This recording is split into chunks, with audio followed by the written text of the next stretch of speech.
Hi everyone and welcome back. I'm Diane. Today I'm sharing with you my February manga haul. It is smaller this month. It is. I definitely did buy more than I had originally planned to, but it's still a smaller haul than January. So I'm really happy about that. I think part of that though was because I didn't have a lot of time to actually peruse the shelves when we were at the Barnes & Noble for the manga club meeting this past month, because we went to go see the Demon Slayer to the Hashira training movie right after the club meeting. So there wasn't a lot of time. And so I think that really helped for the amount of stuff that I brought in. And one of these is actually something that I've been trying to get my hands on since December.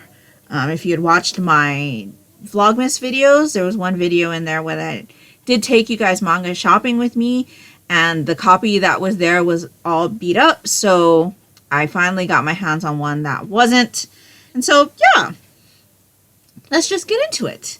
Volume 1 of I Want to End This Love Game. This is by Yuki Domoto, published by Viz, rated teen. So this is about childhood friends who've played like a love game where they try to fluster each other with a simple I love you, but after falling in love for real and refusing to admit it, neither of them can afford to lose this battle. So I think it sounded really, really cute, and so I'm really excited to see what I think of this title. And Volume 2 of Love's in Sight by Uoyama. This one is also published by Viz, rated teen. We read Volume 1 for the Monochrome Manga Club. I really enjoyed this one. It's super sweet about a girl who has a visual impairment and a guy who's kind of the head of a gang, but because this girl can't see what he looks like, she kind of really sees that he's just a really like soft and considerate, I would say, lovable guy inside. And so their relationship is just getting started. They're getting to know each other, and just by how they interact with each other and kind of the things that they experience together, it's also kind of affecting other people that's around them. And I thought this story was really, really cute. I'm super excited to see where this one goes. And this one was very episodic as well, so you can consume this one in as little time as you need. So just a couple of chapters. If you only can do one chapter, that's great too. And it's really, really fun. So really glad to have read this one with the manga club. I'm really looking forward to seeing more with this couple. And so yeah, it was really cute. I have Volume 1 of Gazing at the Star Next Door by Amitsu. It says author of Ran the Peerless Beauty, which I have not read. This one is published by Kodansha, rated teen. It says, just when I think he's drifting away, he comes waltzing right back. Chiaki is a pretty normal teenager. Since they were kids, she's had a thing for her best friend, Subaru, who's fast becoming the hottest actor in Japan. With Subaru threatening to slip away, Chiaki has a decision to make. Will she finally shoot her shot or give Subaru up to his adoring public? It says a romance to sweep you off your feet. Perfect for fans of In the Clear Moonlit Dusk, which I also have not read, but I do have the first volume, I believe. I think I picked it up in December when we were manga shopping for that Vlogmas video that I mentioned to you. So looked super cute, sounded super cute, and I read a couple like idol romances at the end of last year, and so I thought this one would be kind of right down that kind of vein also, and so I'm looking forward to that one. I did not realize this said final, but we've got Volume 12 of Phantom Tales of the Night by Matsuri. This one is published by Yam Press, rated older teen. So this one follows our innkeeper here who runs an inn and trades sanctuary for secrets. And we follow a whole bunch of different like characters. Some of them work for the innkeeper. We have some stories with the innkeeper. We've got several other characters that we kind of follow throughout this story. It's really interesting. I really love all of the covers on this series. I'm kind of glad, but I'm kind of not that it's done, because I really want to do like a full series read through, read them back to back, because I noticed that when I had a long break from the series, I kind of forgot a few things that had happened. And so some of the things that happened since I've like read, I'm like having a hard time like connecting it to stuff that was previously in. And so, yeah, I definitely need to do a full series read through. I enjoy the series nonetheless. It's very interesting. I love the art style, and so I'm really excited to get to this series eventually. We all know how that goes, right? And volume 3 of The Ice Guy and the Cool Girl. This one is published by Square Enix Manga, and this one's rated teen. So this is a story about a relationship between a descendant of an ice god and an office worker. They actually work in the same office together. And it's really sweet. It's super cute. And the kind of descendant of the ice god is someone who can like create blizzards when he's super anxious, or he like can turn himself into like a block of ice and things like that. And so when he gets kind of bashful around his cubicle neighbor, who's this lady here, things happen at the office and things like that. I really enjoyed what I read so far. I read, I think, 1 volume in December for my manga Advent project. My daughter had picked that one out. I have not yet read volume 2, but I've watched a little bit of the anime, and I'm really enjoying this story. Another super cute couple, and so I'm looking forward to getting more into this one. Another one that we kind of started watching, and then I put a stop to watching it because I really enjoyed the first volume of the series, and that is Mr. Villain's Day Off, Volume 2. This is by Yu Morikawa, published by Square Enix Manga, rated teen. So this one is about I would say he's an alien, and he works for this super evil organization who plans on taking over the world. But he has a fascination with pandas. You can kind of see it here on this cover. And he really looks forward to his days off from work. When he is off from work, he doesn't want to see anybody he works with. He doesn't want to get a phone call from anybody he works with. He doesn't want to think about work at all. And I can totally relate to that sentiment. But, at the same time, he works for this organization. He really wants to take over the world, and he doesn't really enjoy humans. But throughout this series, you see how just being in society he starts making exceptions, I guess. And he loves pandas. It's very cute. It's kind of funny. You've got a faction of people who are fighting against this organization. They're kind of like Power Rangers, but they're really cute as well.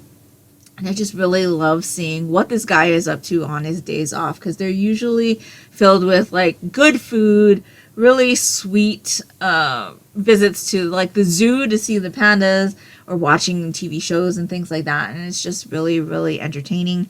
The anime is super cute as well, and I've really enjoyed that. But again, I've stopped watching because I really enjoy the manga, and I kind of noticed that during the anime they were jumping past what was in the first volume before they finished up what was in the first volume. But really enjoyable. Really looking forward to reading more of that series. I also read volume 1 of this series during my manga advent calendar project, and that is Imitation by Kyungran Park. This one is published by Empress, rated teen. So this is an idol story. It's about our female character here. She's kind of got a bad reputation because she styles herself very similarly to another idol. And she kind of is clumsy, I would say. She's kind of clumsy. And it leads to misunderstandings and things like that. And so she's having a rough time of it. But, any advertisement is good advertisement, or that's not the saying, but you know what I mean, right? And so it's kind of her just kind of trying to make a way for herself and working through those hurdles she has of this kind of view of her, right, in the industry. And then she meets this guy here who's also an idol from another group, and he just looks his nose down on her, and he doesn't have great things to say about her, and he basically can't stand her, right? But they end up working on a project together, and his view of her changes. And so that's kind of what this story is about, is kind of them getting to know each other. And I really enjoyed volume 1, much more than I thought I was going to. I believe there is a live action Korean drama adaptation of this on Amazon Prime, if I'm not mistaken. I really want to watch it, but at the same time, I'm like, oh, I want to read the manhwa, source material. I really have a trouble with that. Normally, I'll be okay with watching stuff and then reading it, because I find if I read stuff first, I get disappointed when I see what they've taken liberties with on the adaptations.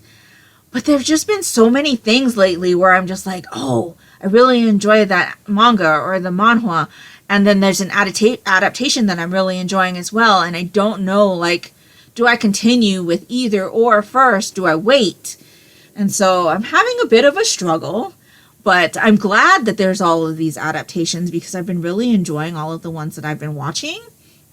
And so, yeah, I enjoyed this one. I'm looking forward to seeing what comes of what happened in the first volume. And I mean, obviously, it kind of looks like they're going to get together eventually, right? So, yeah, looking forward to this one. Enjoyed the first volume and looking forward to continuing. I picked up volume 1 of Akko and Bambi. This is by Hiro, published by Yen Press, rated teen. So it says, what happens when you put one down on his luck amateur novelist and one amnesia ghost girl in one bargain-priced haunted apartment? You get the punchline of Bambi's life. The good news is, Akko is neither the ghost or the person who supposedly committed suicide in the rental, nor an unfriendly poltergeist hell-bent on causing chaos, but she needs a place to hang out until she can ascend to wherever ghosts go, and Bambi needs source material for his career, so maybe they can have a mutually beneficial relationship. And so it's really funny, because the back cover of this actually has a panel, and it says, it's not like ghosts actually exist, and I guess this is Akko right here, right? She is a ghost. So, yeah. I thought this was going to be kind of like supernatural mystery-esque from reading, but I'm not sure that it is. It kind of sounds more slice of life-ish with a supernatural twist. But in any case, I'm looking forward to seeing what this one's all about, so pick that one up. Let me get through all of the manga before I get to the light novels. So the biggest two things that I picked up were volume 7 and 8 of Fire Force, by Atsushi Okubo. So this one is published by Kodansha, rated older teen. So these are the omnibus editions. Volume 7 was what I tried to pick up in December, and the copy at the Barnes & Noble that I was at, though the outside looked fine, once I pulled it out, this front panel was like bent backwards in some way, shape, or form. It was pretty large bend too, so I was like, no, put it back. So thankfully, they now had a nice copy, so I was able to pick up that one as well as volume 8. So this one follows a character named Shinra, who lives in a world where you have spontaneous human combustion, and he actually has personal experience with that with someone in his family, and he's kind of always wanted to join the Special Fire Force units that are sent out to help with these fires that happen because of the spontaneous human combustion. All of the people in these special firehouses have abilities, and Shinra is no exception. And so this story kind of follows him joining one of these houses and doing the job, and also uncovering the mystery behind the spontaneous human combustions. We watched the anime, really enjoyed it, and I'm just collecting these in the omnibus format. I do have quite a bit of this digitally from a Humble Bundle I picked up, but these omnibuses were really nice, and so I decided to go ahead and pick them up and start collecting them physically, because it is a story that we enjoyed. And so, yeah, I'm looking forward to eventually reading these. And so, yeah, that's all of the manga that I picked up. I do have 2 light novels. I picked up Volume 1 of Case File Compendium by RBBCR. I don't even know. Rubaobuchiru. Rubaobuchiru? I'm not sure. I'm not very versed in Chinese. But I know with MXTX, it was shortened into MXTX. So I'm not sure if they're shortening this one to RBBCR or not, but this one is a Danmei, so it's BL, and it says for mature readers, so it's rated mature. It says from the New York Times bestselling author of The Husky and His White Cat, Shizun and Remnants of Filth, both of which I have not read, but I do believe I have The Husky and His White Cat, Shizun. I think I got it for like $2 or something from Book Outlet. So I'm going to skip over the names because I'm not sure of the pronunciation. I would think there's a pronunciation guide in the back because the other Danmei that I read did have one, but I haven't actually looked at that yet in this one. So I'm just going to skip over the names while I read you the synopsis, but it says the devil and his doctor, wealthy and handsome, yet mentally unstable. Our main character has returned home from overseas with one goal in mind, to win the heart of the girl of his dreams.